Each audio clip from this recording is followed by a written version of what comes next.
आणि आपल्या मतदारसंघामध्ये जर कधी आपण उद्योग उभे करू शकलो नाही, जनतेच्या दारी जाऊन मला मतदान द्या हा म्हणायचा अधिकार मला तरी वाटत नाही. ज्यावेळेस हे आमदार झाले त्यावेळेस हा बंद पडला. त्यांनी कुठल्याही प्रकारचा त्या कारखाना चालू करण्याचा प्रयत्न केला नाही. बाकी विकायचा मात्र निश्चित त्यांनी प्रयत्न केलेला आहे आणि तो विकलेला पण देखील आहे. बाकी निवडणूक आली की सिंदखेड मतदारसंघाचा आराखडा कागदावरती येतोय. महाराष्ट्रात विधानसभेची आचारसंहिता लागलेली आहे आणि सिंदखेड राजा मतदारसंघातून इच्छुक उमेदवार जे आहेत दिलीप वाघ, जे जिल्हा परिषद सदस्य आहेत आणि ते शिवसेना उद्धव बाळासाहेब ठाकरे या पक्षाकडून इच्छुक आहेत, तशी त्यांनी पक्षाकडे मागणी देखील केलेली आहे. परंतु ते आता सध्या त्या भागात फिरत आहेत, नागरिकांच्या समस्या जाणून घेत आहेत. आपण त्यांच्याशी बोलूया आणि जाणून घेऊया त्यांना काय नेमक्या समस्या लोकांकडून समोर येत आहेत आणि ते फिरत असताना त्यांना कसा संपर्क आणि त्यांना कसा प्रतिसाद जो आहे तो जनतेकडून मिळत आहे. सर, आपलं नवराष्ट्रमध्ये स्वागत. धन्यवाद. सर, मला सांगाल की आपण सिंदखेड राजा विधानसभा मतदारसंघात फिरत आहात, कसा जनतेकडून प्रतिसाद मिळतोय काय सांगा? अतिशय चांगला प्रतिसाद जनतेकडून मिळत आहे. आम्ही मशाल यात्रा काढली होती आणि त्या मशाल यात्रेच्या माध्यमातून प्रत्येक गावामध्ये म्हणजे अतिशय उत्कृष्टेनं म्हणजे चांगल्या पद्धतीनं प्रतिसाद मिळत आहे.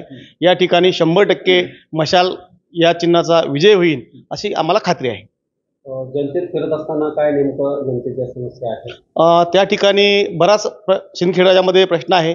सध्या विद्यमान आमदार यांनी 2 वेळेस मंत्रिपद भोगलेलं आहे आणि चांगले कॅबिनेट मंत्री त्या ठिकाणी ते झालेले आहेत. खऱ्या अर्थानं मतदारसंघाचाच नव्हे पण या विदर्भाचा विकास व्हायला हवा होता, पण ते एका मतदारसंघाचा देखील करू शकले नाही. त्या ठिकाणी सूतगिरणी असेल, सहकारी साखर कारखाना असेल, अनेक युवकांना रोजगार ते देऊ शकत होते, पण त्यांनी कुठल्याही प्रकारचा रोजगारांना विवेक देखील दिला नाही, उद्योग दिलेला नाही आहे आणि त्या ठिकाणी कुठल्याही प्रकारचं समाधानकारक त्या ठिकाणी त्यांचं काम नाही आहे. त्या भागात सूतगिरणी आपण म्हटलं, त्याचबरोबर साखर कारखाने देखील त्या ठिकाणी राष्ट्रमाता जिजाऊ माँसाहेब या नावानं होता, तो मला वाटते बंद पडलेला आहे. हे असे उद्योग त्या ठिकाणी उभे असताना देखील रोजगाराच्या संधी ते त्या ठिकाणी उभे करू शकले नाही. कुठंतरी त्यांचं अपयश वाटते. 100% हे त्यांचं अपयशच आहे. कारण हा सूतगिरणी आणि जिजामाता सहकारी साखर कारखाना हा रनिंगमध्ये चालू असलेला कारखाना ज्यावेळेस हे आमदार झाले त्यावेळेस हा बंद पडला. त्यांनी कुठल्याही प्रकारचा त्या कारखाना चालू करण्याचा प्रयत्न केला नाही. बाकी विकायचा मात्र निश्चित त्यांनी प्रयत्न केलेला आहे आणि तो विकलेला पण देखील आहे.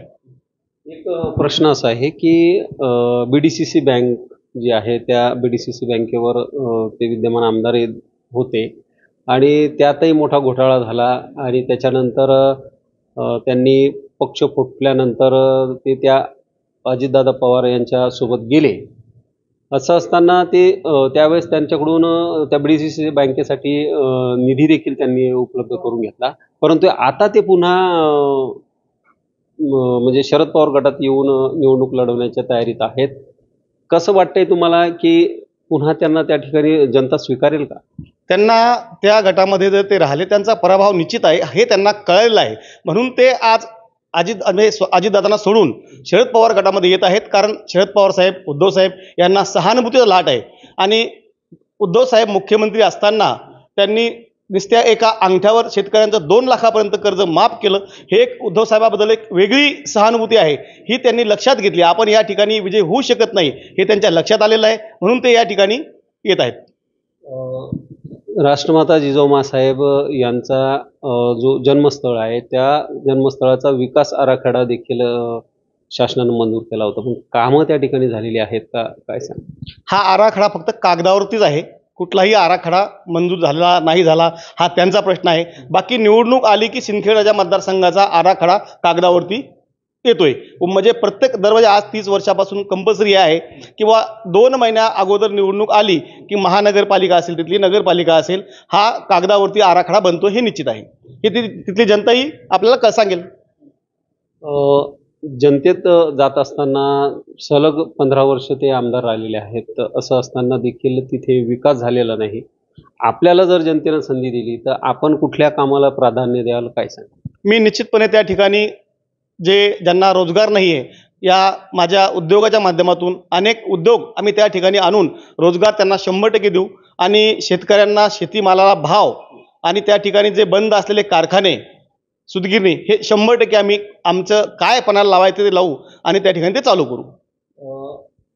तेथील सूतगिरणी असेल किंवा साखर कारखाना असेल, तेथील जे शेतकऱ्यांच्या ज्या समस्या आहेत त्या घेऊन आपण त्या ठिकाणी मशाल यात्रा देखील काढली. त्या मशाल यात्रेच्या दरम्यान जनतेतून आणि युवकांच्या देखील बेरोजगारीचा प्रश्न त्या ठिकाणी अजून आहे. तर त्यासाठी आपलं काही विजन आहे का समोर भविष्यात काय? हो आहे ना, निश्चितपणे आहे. आम्ही निवडणूक ज्यावेळेस लागेल त्यावेळेस आम्ही आमचं एक पत्रकच काढू, ते विजन आम्ही तुम्हाला समोर टाकू, काय अडचण नाही.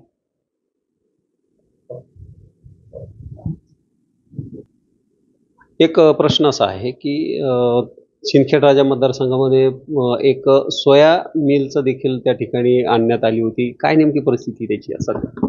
शेतकऱ्याकडून जे आपले बँक आहे, बँकेतून ज्यावेळेस आपण कर्ज देतोय, 2100 रुपये सेल्स म्हणून त्या सोया तेलाच्यासाठी त्यांनी सेल्स डिपॉझिट घेतलं होतं. अद्याप कुठलाही त्या सोया तेलाचा हे नाहीये. त्या ठिकाणी फक्त थडगा असल्यासारखं उभा आहे. बाकी कुठलाही त्या ठिकाणी विकास झालेला नाहीये, कुठलाही सोया तेल बनला नाही आणि कुठल्याही प्रकारचा त्याचा शेतकऱ्यांना सुद्धा लाभ झालेला नाही. आज खऱ्या अर्थानं या ठिकाणी जर आपल्याला लगतच जालना असेल, खामगाव आहे, जालनासारख्या ठिकाणी आज 10-10, 15-15 सोयाबीनच्या मिल आहेत आणि ज्या भागात सोयाबीन पिकतीये त्या भागात सोयाबीनचा कुठल्याही प्रकारचा एखादी फॅक्टरी नाही आहे. खरोखर जर या ठिकाणी या नेते लोकांनी जर ही फॅक्टरी उद्योग जर उभा केला असता तर निश्चितपणे शेतकऱ्याला सुद्धा 2 पैसे त्याचा फायदा झाला असता आणि युवकांच्या हाताला सुद्धा या ठिकाणी काम लागलं असतं.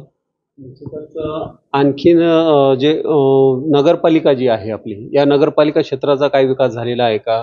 रस्ते असतील, नळाच्या योजना असेल, काय नेमकं तिथे एकंदरीत परिस्थिती आहे? आणि शेतकऱ्यांच्या संदर्भामध्ये जे पांदन रस्ते आहेत ते झालेले आहेत का? त्याबद्दल काय? कुठल्याही प्रकारचे शेतकऱ्याचे पांदन रस्ते झालेले नाहीये. हे सांगतायत की आपण माझ्याकडे दानपत्र आणून द्या. खऱ्या अर्थानं जर हा शेत रस्ता आहे, पांदन रस्ता आहे, आपण सत्तेत आहोत, आपण अधिकाऱ्यांना कामाला लावा ना. शेतकऱ्याला का सांगताय की आपण तुम्ही त्यांचे दानपत्र द्या म्हणून? अधिकाऱ्याला कामाला लावून त्या ठिकाणी ते त्यांचा रस्ता उपलब्ध करून द्या. हे शेतकऱ्याला सांगण्याचा हा पर्याय नाही ना. आपण हे खऱ्या अर्थानं स्वतः उभं राहून अधिकाऱ्याला सांगायला पाहिजे आणि याचं शेतकऱ्याला एक मार्ग काढून त्यांनी तो पांदन रस्ता करायला पाहिजे. पण आपण शेतकऱ्यांना उलट सांगतोय की बा डॉक्युमेंट नाही आहे, तुमचं डॉक्युमेंट अधूर आहे. तुम्हाला जर कामच करायचं नाही आहे तर स्पष्ट सांगा की आमच्याकडून होत नाही आहे. उगाच शेतकऱ्यांना दिशाभूल करू नका. युवकांच्या रोजगारासंदर्भात MIDC वगैरे त्या ठिकाणी आहे काय? खरोखर त्या ठिकाणी चांगला अतिशय स्कोप आहे, पण नाही सिंदखेड राजाला MIDC आहे, नाही देऊळगाव राजाला MIDC आहे. खऱ्या अर्थानं त्या ठिकाणी जालना लगतच खूप चांगलं एक मोठी सिटी आहे. त्या ठिकाणी लेबर सुद्धा देखील चांगलं उपलब्ध आहे. आपलंच देऊळगाव राजा, सिंदखेड राजा, मेहकर या ठिकाणून सुद्धा त्या ठिकाणी जालन्याला लेबर जातं आणि आपल्या मतदारसंघामध्ये जर कधी आपण उद्योग उभे करू शकलो नाही तर आपल्याला कुठल्याही प्रकारचं जनतेच्या दारी जाऊन मला मतदान द्या हा म्हणायचा अधिकार मला तरी वाटत नाही. निश्चितच. तर हे होते आपल्यासोबत दिलीप वाहक, जे जिल्हा परिषद सदस्य आहेत आणि ते सिंदखेड राजा मतदारसंघातून या ठिकाणी शिवसेना उद्धव बाळासाहेब ठाकरे या पक्षाकडून इच्छुक आहेत.